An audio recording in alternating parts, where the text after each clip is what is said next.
generally, these are people who may face unique obstacles when it comes to getting stories published. I mean, I can say I'm autistic and I have ADHD, and writing is definitely not always easy for me.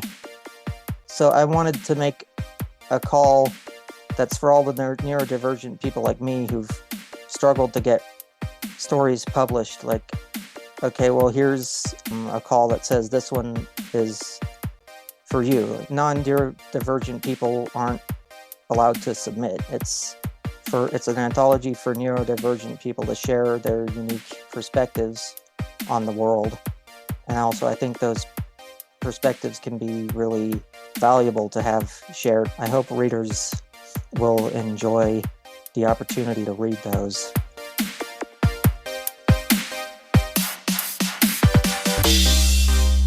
Welcome to the Stark Reflections on Writing and Publishing podcast. There has never been a better time for writers. More information, options, and opportunities are available to you, but navigating these requires insight. Join Mark Leslie Lefebvre as he draws upon more than a quarter century of experience as a writer, a bookseller, and a trusted book industry consultant to explore and reflect on the writing and publishing landscape to help you make informed choices on your writer journey.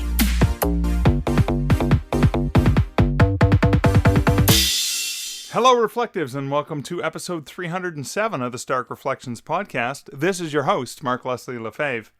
In today's episode, I have an interview with Riley Odell. Riley Odell is an autistic writer of horror, humor, bizarro, and stories about autism. As an autism neurodiversity advocate, Riley is working on a speculative fiction anthology about neurodiverse characters written by neurodiverse writers called Divergent Realms, Speculative Stories About Neurodiversity. And we talk about that. We talk about Riley's other writing and more. And that's coming up later in this episode. But first, let's hear a word from this episode's sponsor, Findaway Voices. He's listening. She's listening. They're all searching for their next listen. Is your audiobook out there? If not, what's holding you back? After this, it won't be audiobook creation tools. Introducing Findaway Voices Marketplace, the audiobook creation platform built for a world booming with audiobooks. Voices Marketplace gives you a searchable and trusted space to connect with narrators, free production and business tools, and the power to bring your audiobooks to market quickly. We've heard everything you have asked and used that to build an audiobook creation platform for you. Plus, we give you access to the world's largest audiobook distribution network, reaching listeners through more than 40 retail and library partners. No exclusivity. You keep your rights. This is your audiobook creation platform. Ready to get started? Make it on Marketplace. And if you want to learn how you can leverage Findaway Voices as an author, check them out over at starkreflections.ca/Findaway. And now for a brief personal update. Well, I am getting back into the swing of writing, but, before doing that, before really turning that back on in a big way after, traveling, sort of a pseudo mini partial vacation with my son while I was still kind of working part-time, I did with Liz, well, not with Liz, but I did it in parallel with when Liz was doing it, the 12-hour walk, which we did on Sunday, May 28th. Now, the 12-hour walk, in a nutshell, is basically leaving your house. So we left the house. I went left. Liz went right. We walked separately with no digital distractions. We didn't have earbuds in. We were not using our phones. Our phones were, in airplane mode. And the whole idea is to go out, explore, walk for 12 hours where you're just in your own head, trying to have minimal contact with other people, just going there, being in your own head, going for a walk, being out there for 12 hours. And we did it, and it was an amazing experience. It hurt a lot. I mean, I was sore in places I didn't even know about because I pushed myself a little bit too hard, and you don't need to do that for the walk. But what I'll be doing is reflecting on that. There's a really long essay, probably about 8,000 words worth of thoughts and reflections on that, which I'll be posting to my blog over at markleslie.blogspot.com. Yeah, I've had this blog for a long, long time. But as a special treat for patrons, I have already recorded the audio version of that blog post. Of course, the audio version is probably about maybe 90% the same. And of course, I go off script all the time. And of course, in the audio version, I did what I often like to do, is I share a little bit of the things going on in this brain of mine, with the earworms and the musical references and references to quotes from movies, etc. And so you get the essay and you get all the sound effects and all the special audio and music and bits and stuff like that. So it's about like a 15-minute episode, and that's already in the feed for patrons. So if you are a patron, huge thank you and shout out to all my patrons who support this podcast over at patreon.com/starkreflections. So patrons, it's in your audio feed, and thank you so much for being a patron. That's it for personal update. I really just want to get over to the interview because I'm already a little bit behind in getting this episode out the door. So I'm wanting to just jump right into the interview so I can get on with my reflections of the discussion with Riley, and those reflections will be coming up after the interview, and after this bumper you're about to hear is going to be that interview itself.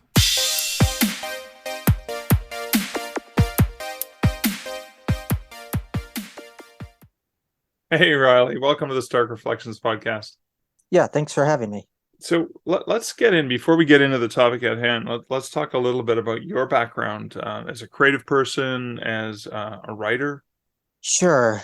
Well, for me, it started out with, I started out writing these like kind of silly comic strips back in maybe third grade.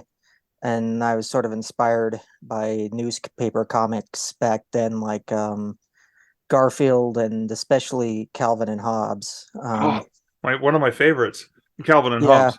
Yeah, awesome. Yeah, absolutely. And I got into writing prose fiction, I think, when I was like 12. Okay. And I've pretty much been writing ever since then. I majored in English literature in college, and then kind of floundered around with writing through most of my 20s, not really finishing any projects. But Right. a couple years ago, I finally found a groove, and I've been going pretty strong ever since. Oh, okay. Before I want to find out where you found the groove. Was it between the seat cushions? But I'm curious. You had this comic strip you were doing when you were young. Was it a series? Like, did you have the same characters in it or anything? Like, you mentioned Garfield and Calvin and Hobbes, inspired by that. So I'm assuming there were continuing characters in them. Maybe. I don't really remember much about those. I have notebooks full of those, but I haven't Right. looked at them in years. Okay. I guess that was just an early creative release, right? Yeah, pretty much. So where did this groove? How did you find your groove? Was it short fiction? What was it that what was it that finally sparked things for you? I don't know, really. Just keeping with it, and maybe meeting my wife helped. She's a bit of a driver for me. Oh, really? Yep. So does she keep you on task, or is this someone that you can check in with regularly, or like how does that work for you? She just I'm able to share my stories with her, and she'll read them and give me comments and such. I just know that I see her working hard, and that helps me to sort of try to match that as much as I can. And I know that she wants me to be successful as much as I do. So yeah. Okay. What kind of writing did you first do? Is it a particular genre, or what was it that was there anything that like short? I think you had two short story collections, correct? That's right. Okay. Yeah, I have Vile Visions, which is a collection of horror stories, and I have my second collection is Odd Ordeals, which is sort of dark comedy slash comedic horror stories, and I also have most recently a novella that's been published by Planet Bizarro Press, which is called My Weird Nightmare Baby. Um, That sounds like that's going to be dark humor, right? uh, yeah, I would call that one a bizarro dark comedy or a horror comedy. Okay. It seems like you seem to be drawn to the macabre, to the dark, and obviously with a bit of a wry sense of humor as well. Um, yeah, What about and are you drawn to alliteration? When I saw those titles, I thought, oh, that's my cup of tea. So was that specifically a certain pattern that you're trying to do? not necessarily at first. It took me a while to come up with a name for my first collection, but as soon as I landed on Vile Visions, I knew it felt perfect, and I think the alliteration certainly is a part of that. And Okay. then it felt right, I guess, to do that again for my second collection, and so I came up with Odd Ordeals for that one. What is it about the speculative and the dark shadows? What do you think it is that draws you into writing in those genres? Well, I've always liked reading speculative fiction, um, generally speaking, and horror as well. I guess I kind of I really I'm kind of sensitive to all the kind of suffering in the world, which isn't always necessarily great for my mental health, but it Right. does make the horror genre a pretty easy fit for me. And I mean, there's always some awful thing happening somewhere that can be inspiration for a good horror story.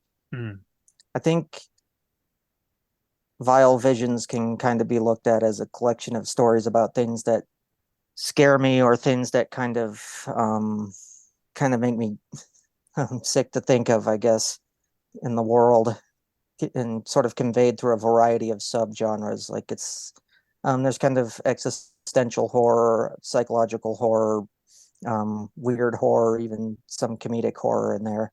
Um, and um, well, then I guess with Odd Ordeals, that's more leaning towards comedic. It's a lot of it is still horror, but it's funny horror. right. And I think comedy was kind of my first love as a writer. I was always my those comics were always humorous in tone, and I was writing a lot of humorous stuff throughout my teens. Right.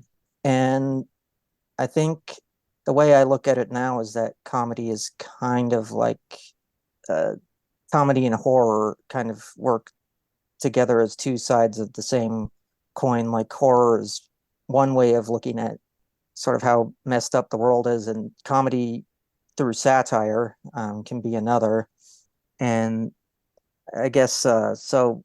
Vile Visions and Odd Ordeals then are kind of companion pieces tackling similar themes in different ways. Kind of horror in one and comedy in the other, or dark comedy, I guess. And then, yeah, and so that last, my novella, Why Weird Nightmare Baby, is also, it's a dark comedy as well. And that's sort of about a guy who's terrified of babies and ends up through a series of absurd circumstances being forced to take care of this sort of creepy, malevolent demon baby. With that one, I kind of just wanted to create the weirdest, most absurd thing I could possibly think of, while also sort of having kind of a message at the core. And that one's been described by one reviewer as being unhinged and funny as balls, um, which was pretty much what I was going for. So, Ah, um, good stuff. Awesome. Now, you mentioned that your wife was really good for your writing. Obviously, you can share ideas with her and stuff like that. But I guess having published 3 books so far and getting feedback from the community, that's also an important part of it, isn't it?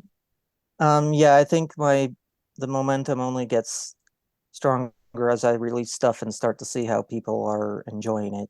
So you had mentioned that you were working on a project called Divergent Realms, and that's an anthology project. What is Divergent Realms?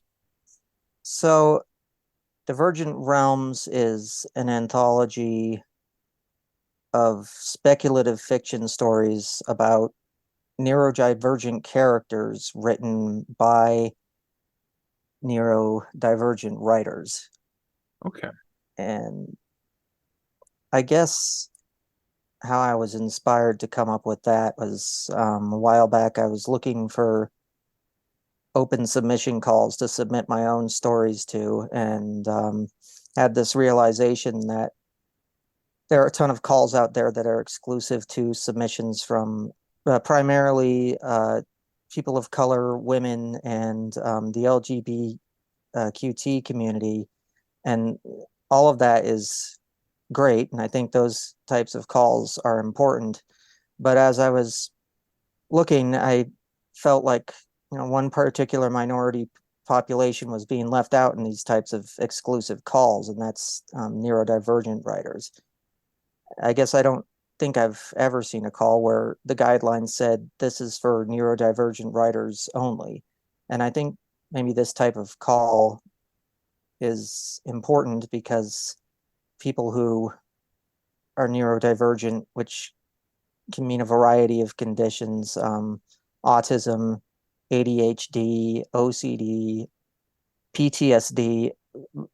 It's a very long list, but generally these are people who may face unique obstacles when it comes to getting stories published. I mean, I can say I'm autistic and I have ADHD, uh, and writing is definitely not always easy for me.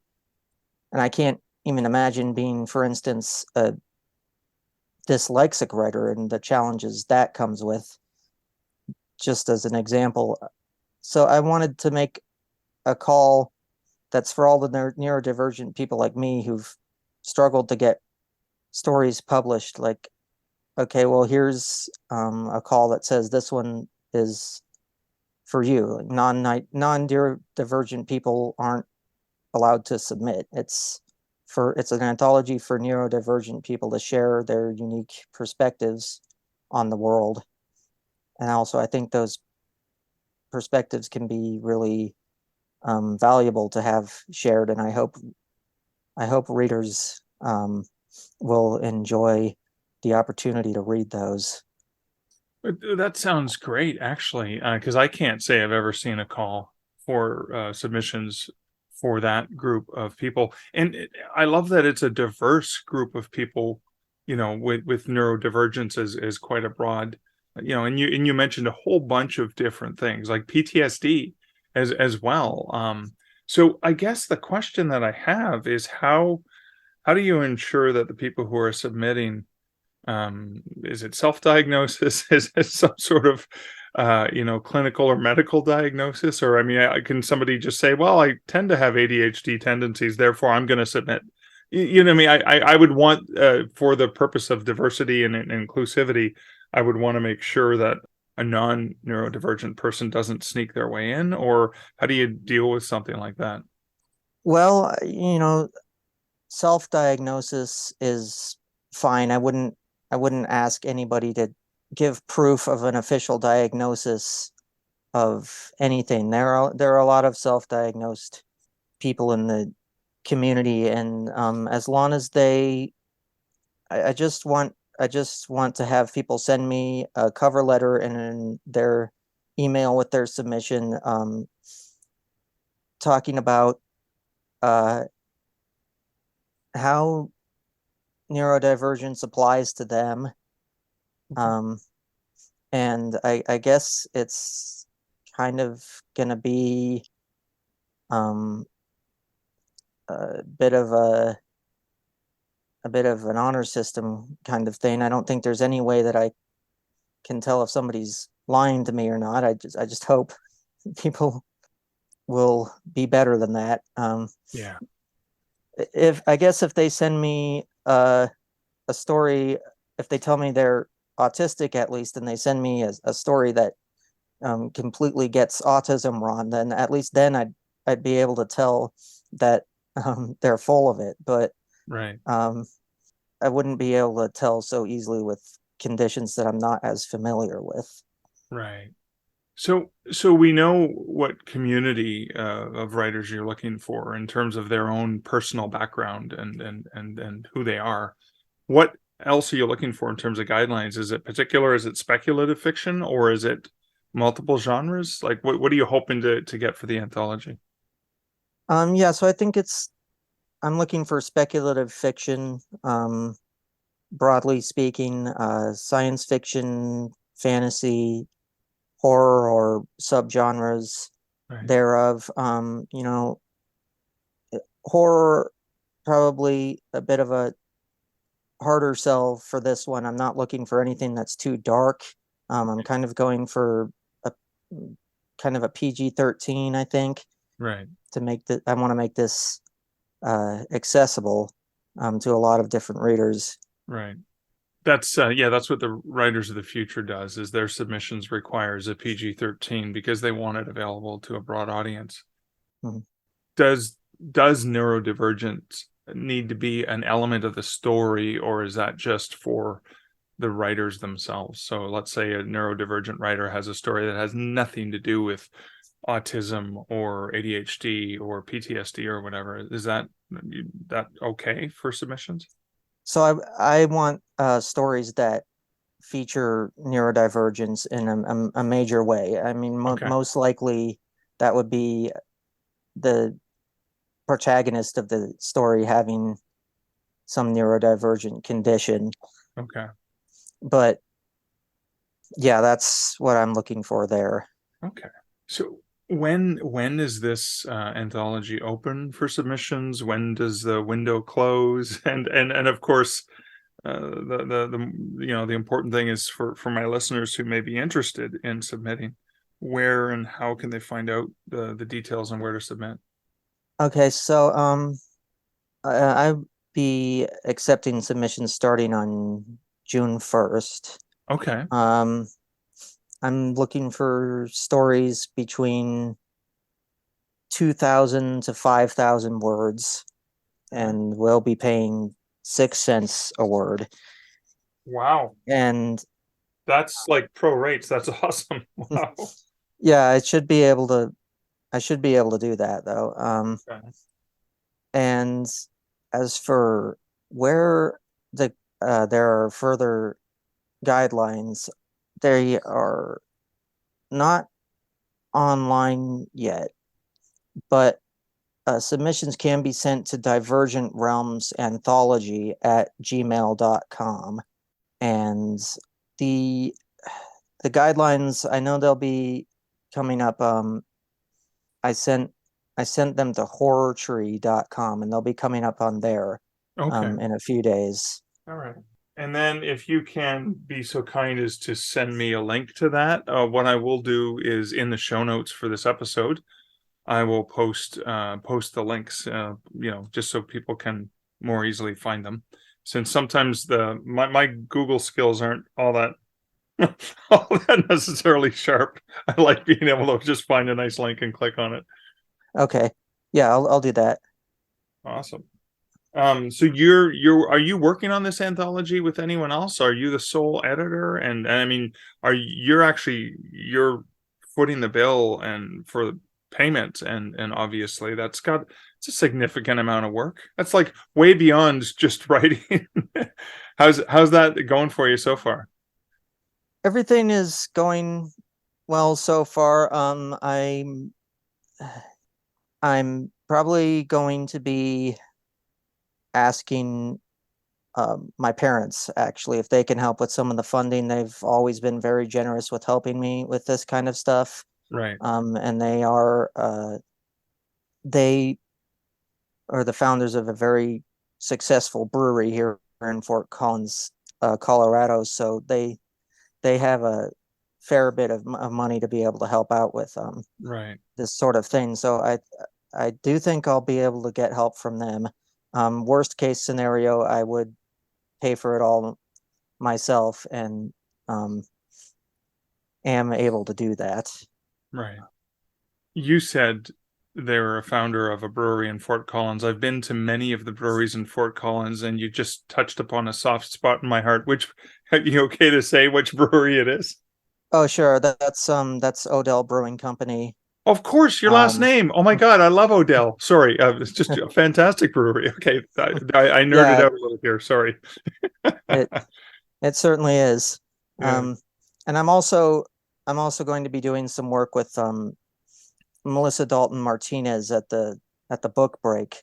Oh, awesome. She's For amazing. Yeah. Yeah, it seems like she is, and she'll be helping me out with a lot of stuff as well, Oh, so that I fantastic. don't have to do everything on my own. Yeah, she's great with PR, and she really like she's very sharp, very sharp. I'm sure you'll enjoy working with her as well. That's Yeah. fantastic. If anybody is interested, because somebody listening to this might say, "Oh, I love the idea for this anthology. How can I support it?" How would you want them to reach out to you? Well, I suppose they could reach out to me at the email that I mentioned here, the Okay, Divergent Realms anthology at gmail.com, and we could talk about that. awesome. Okay, cool. And then your reading, you said from June 1st, 2023, and just in case somebody's listening to this in the distant future, but when are you hoping to close the submission window? Is it the end of the summer? Oh, yes. I believe I'm thinking the end of the day on August 31st Okay, is when it will close. okay. You get the whole summer to get those stories in. Yeah. So you had mentioned, that you'd never seen a call for submissions for writers with neurodivergence.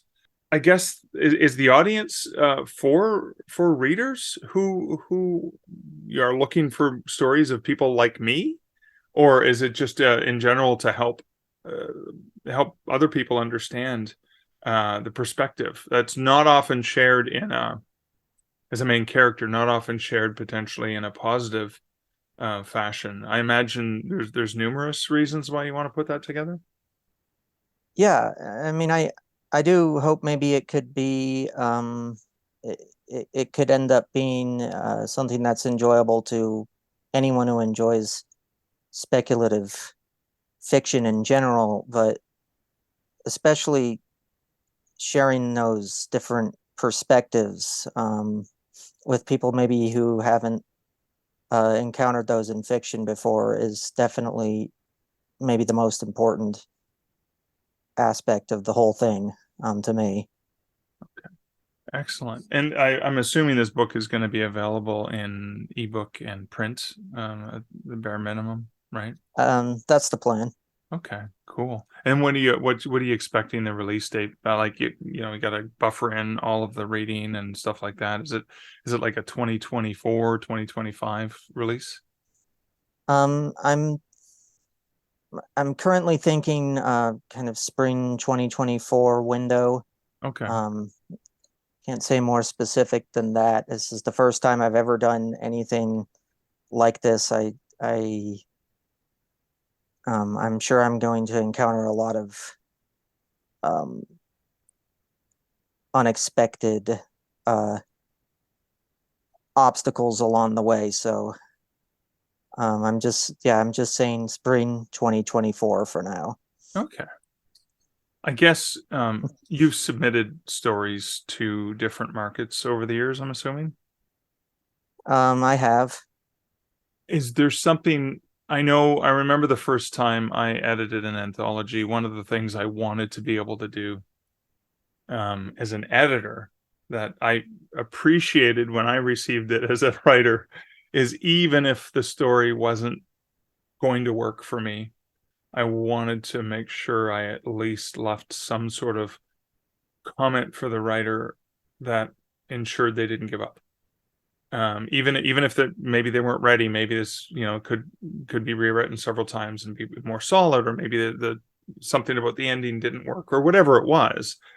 I just wanted to. One of the things I wanted to make sure is that every single submission, even if I couldn't read beyond the first paragraph, I want to say something potentially valuable or useful to a writer. Is there any sort of that's a goal I had in the back of my head when I first started. I may or may not have met that goal, but that's what I started with. Is there anything like that you're thinking about as an editor of this anthology? Not a specific idea, but I guess, yeah, I'd love to be able to send helpful comments to everyone if I can. Yeah. Okay, cool. Well, this is I'm excited for you, because this is always it's like Christmas every day, right? Yeah, you open an email or an envelope, whatever the case may be, and you're not sure what you're going to get. Could this be that next fantastic story that moves you the way that, because you're a reader of speculative fiction. I imagine you're dying to help bring some more of those great tales to the universe. Yeah. Can we go back and talk a little bit about your own writing and autism, ADHD? Are there particular processes, are there particular things that you have learned as a writer that have been very helpful for you said sometimes it's not easy. What do you do to make it easy? Well, it really never is that easy. I've made it easier. Okay. I I guess a lot of the advice that's common advice on writing doesn't necessarily apply as much to neurodivergent people, because our brains work differently. Right. So even something that seems pretty uh, basic, like you need to write every day, that seems to make sense. If you're serious about writing, you should be disciplined about it and make that schedule to write, every day. But um, what I sort of heard recently was that, at least for someone with ADHD like I have, if you have ADHD and you force yourself to write when you don't feel like writing, what you end up doing is you create a negative association with the act of writing itself. Okay. And then what happens is that you'll never want to do it. And so, sort of, this advice that I got was, you allow yourself to take days off and only write when you have the drive to do so. And I find that that actually increases productivity, as opposed to decreasing, as it might sort of appear to do on the surface. Right. And so it's things like that. Just, there's a lot of trial and error to it. Like, I spent a lot of time reading all the common advice, and then sitting down, and I'd be like, oh, this is so hard. Why isn't this working for me? And I just wanted to throw my computer across the room and give up. Right. But just kind of at working, continuing to stick with it over time, I kind of just find my own way that involves, well, just for instance, allowing myself to take those kinds of breaks, and sort of in the how I schedule my days, and such. There's just there's a lot of stuff that I do that's different from what maybe a lot of big successful writers are doing, but it's working pretty well for me. I think that's something that can be helpful for a lot of neurodivergent people Right. to know, is that, you know, it can be more difficult and it can sometimes be so difficult that you don't even want to do it. But Right. there are a lot of people who are kind of struggling with that same sort of thing, who are neurodivergent and sort of having difficulty with making it work. And I guess just if you don't give up and you keep trying to figure out what works for you, eventually you'll you'll be able to. I think most people will be able to kind of, as I put it, find a groove, as I did.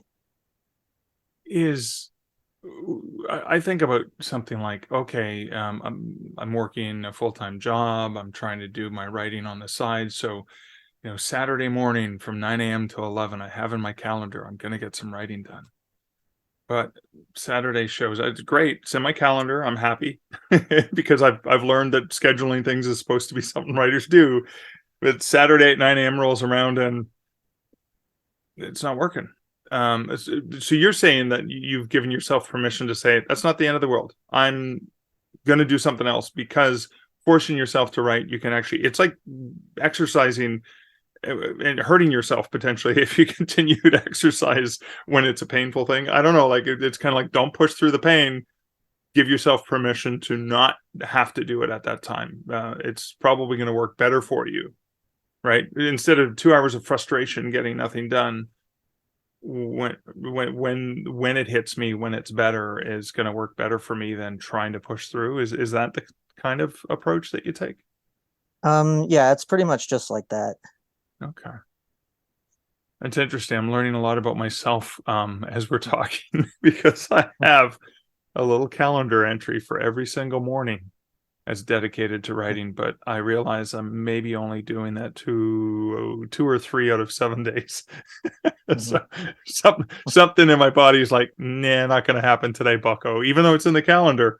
But I don't get mad at myself. And I used to get frustrated. So I guess that's a good learning exercise right there. So thank you for that. Yeah. What else? So I'm more curious, for beginning writers or writers who can't, they hear the advice, they've tried the advice, it's not working. How do you find what works for you? Is it just trial and error? You just keep trying different things? Yeah, to be honest, that's pretty much what it has been for me. Okay. Any particular examples of a trial and error that worked well once you landed on it? Well, I think a big one is figuring out how much I want to write each day, and um, when I write, of course, on the days that I do. And after trying out a whole bunch of different ideas, like I'm going to schedule 3 hours or something in this time block, or 5 hours. I think kind of what I figured out is, well, first of all, I don't schedule it, and fortunately, I don't have a job, a different job or anything. I think if I did, I mean, for me at least, it would be, I probably wouldn't be succeeding very well with this writing stuff, because that would be a lot for my brain to handle. Right. And so, yeah, fortunately, I'm able to, I'm able to not have to schedule a specific time block for writing. And I've figured out that that's kind of what works best for me, is to just do it when I want to do it. And I've also figured out that 4 hours is about how much I can do without sort of overextending myself. That's what's a comfortable amount of time for me. So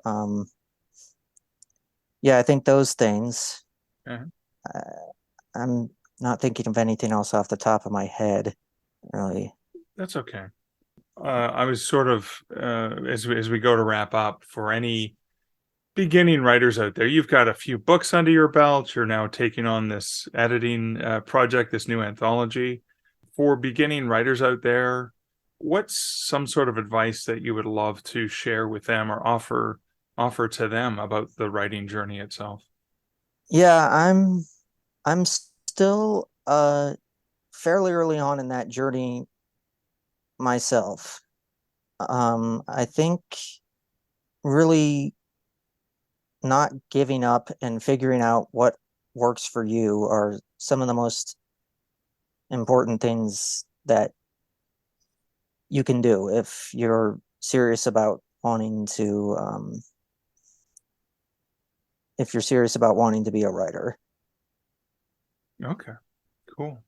And the last thing, Riley, is where can my listeners find out more about you online? Well, I've got a website, RileyOdellWriter.com. I do have some social media accounts. Probably the one that I'd be the most likely to update, and this isn't to say that I really do very much, is but at facebook.com/ Riley Odell author is where I sometimes post stuff about what's going on with me in my career. And that's mainly it. Awesome. Well, Riley, thanks for spending the time hanging out with me today to chat about this, and all the best on the anthology project that's coming up. Oh, well, thank you. Okay, so there's a couple things that I want to reflect on. The first is, I got to admire Riley seeing a hole in the market, seeing that there is something that does not yet exist, or doesn't exist in a big way if it does exist, because it's kind of hard to find, and just grabbing that DIY ethic and doing it, saying, hey, there's really no market for neurodiverse writers with neurodiversity, etc. Let's do that. Also, let's share with the world real stories from people who have these lived experiences so we can create realistic characters, demonstrating their own unique neurodiversity. And obviously for science fiction, gotta love the title. Diverse Realms, perfect science fiction title, but also for this. And so there'll be a link to that, of course, in the show notes. But that's just something I love so much about the indie author sphere, is being able to see something like this and just saying, hey, there's something missing. I'm going to step up, and I'm going to own this, and I'm going to make that difference. And it's kind of funny because, I just spent some time reflecting on my 12-hour walk, and I found myself during the walk doing something where I saw something missing. It was interesting how it kind of ties in, Riley doing this thing for the community, for other writers as an advocate. And I even found myself on the long walk, when I spent a lot of time in my own head, I found me wanting to make a difference. And there's an interesting parallel there. So the other thing that I want to reflect on is Riley's advice for writers, particularly writers who may identify as neurodiverse in some way, and just how you have to take the advice that you hear about writing, about the industry, etc. You've got to take it with a grain of salt. And this is important. So whether you identify as a neurodiverse person, or a person who has some neurodiversity, or not, I still think that advice applies, and I want to reflect on that you're going to hear people give advice about what you should do, what you can do, what you should have in your quiver of tactics and strategies that you employ as an author. But even, the things I suggest and the things I'm sharing with you, that anyone shares, may not work for you. Your mileage may vary depending on your own unique situation. Because again, and again, this is in parallel with one of the things I reflected on in my 12-hour walk, was the differences. between different people, but the differences in yourself at different times in your life, at different times of the day, at different moods that you're in, etc. It can change. And even things that worked for you as a writer last year, last week, yesterday, this morning, may not work the same way for you again if you try them this afternoon, tomorrow, the next week, the next year. So cut yourself some slack and always, always take advice and tips and strategies and tactics that you hear with a grain of salt. If you can, take them in, understand, appreciate them for what they are. They are somebody else's perspective on how to do things because it worked for them, to make it fit with what works better for you. Adapt, readapt, explore, experiment. It's okay. You're not going to get it right all the time. You may not get it right most of the time, but you try and you keep going back to it and you just try different things. So that's two of the things that the interview with Riley made me want to reflect on. And of course, I recently just did this interview and I wanted to get it in the queue because as I'm recording this, it is 2023 and I want to get the call out for writers who may be out there who may want to submit to this anthology because you only have a few months to get that out the door. So that's it for my reflections. That is it for this episode. I want to say thank you so much for listening to the Stark Reflections episode. If there's something about this episode that you want to reflect on, I would love to hear your reflections. I'd love to hear you taking some of the things that we talked about with a grain of salt and how did that apply specifically for you, because that may show other writers that you can kind of take something, you can reflect on it, you can readapt it for your own needs, and you can reshare that out to the world, and it can be a unique and powerful thing that works for you or maybe works for other people out there. But thank you. Keep listening and keep reflecting. And until next week and next episode, this is Mark Leslie Lefebvre wishing you great writing and good Stark Reflections. Thank you for listening to the Stark Reflections podcast. You can find show notes for each episode at starkreflections.ca.